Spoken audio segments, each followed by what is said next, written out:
लगातार ज्ञानोदय के साथ हैं और उनको सपोर्ट कर रहे हैं। इसलिए मैं चाहता हूं जो भी बच्चे इस वीडियो को तुरंत देख रहे हैं ना, सारे बच्चे इस वीडियो को लाइक करोगे। कोई बच्चा ऐसा नहीं होगा जो लाइक ना करे। नाइंसाफी नहीं चलेगी बेटा। चलो देखो, कह रहे हैं दो प्रतिरोध हैं जिसके प्रतिरोध हमको दे रखे गए हैं 20 ओम। इनको कैसे जोड़ा जाता है? समांतर क्रम में जोड़ा जाता है। इनकी संख्या 2 होती है। तो भैया अगर समांतर क्रम में जोड़ेंगे तो सर 1 बटे r बराबर फॉर्मूला क्या होता है? 1 बटे r1 और 1 बटे r2।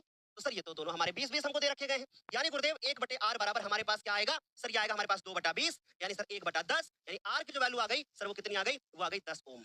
आगे क्या कह रहा है? आगे कह रहा है कि संयोजन के सिरों पर 10 वोल्ट की बैटरी जुड़ी है। यानी कि ये कह रहे हैं कि एक इस तरीके का प्रतिरोधक है, एक इस तरीके का प्रतिरोधक है। ये दोनों के दोनों समांतर क्रम में जुड़े हैं बेटा। कैसे जुड़े हैं? समांतर में। और 10 वोल्ट की एक बैटरी लगी हुई है कुछ इस प्रकार से। एक कितने वोल्ट की? 10 वोल्ट की बैटरी है और ये 10 ओम नाप की बच्चों कितना? 20 ओम का एक प्रतिरोधक और 20 ओम का एक प्रतिरोधक। तो बच्चों इसको जोड़ने में कितना आया? 10। अब आगे क्या बोला जा रहा है? हमसे बोला जा रहा है कि आवेश प्रवाह की दर क्या होगी।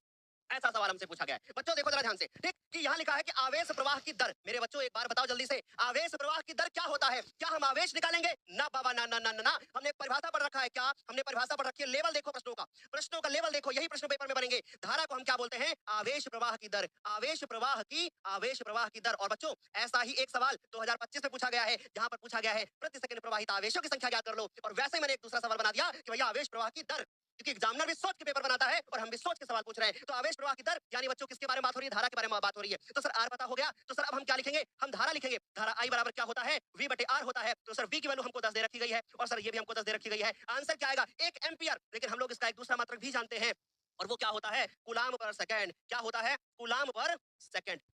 या फिर बच्चों इसको हम लोग क्या लिख सकते हैं? एम्पियर लिख सकते हैं। बोलिए क्या समझ में आ गई बात? इसका मतलब ऑप्शन नंबर ए। शुरुआत में लगा होगा अरे ई का पूछ लिए, हम कैसे ज्ञात करें? पर देखो कितना आसान है। बोलो क्या समझ गए? वाह क्या बात है, बहुत बढ़िया।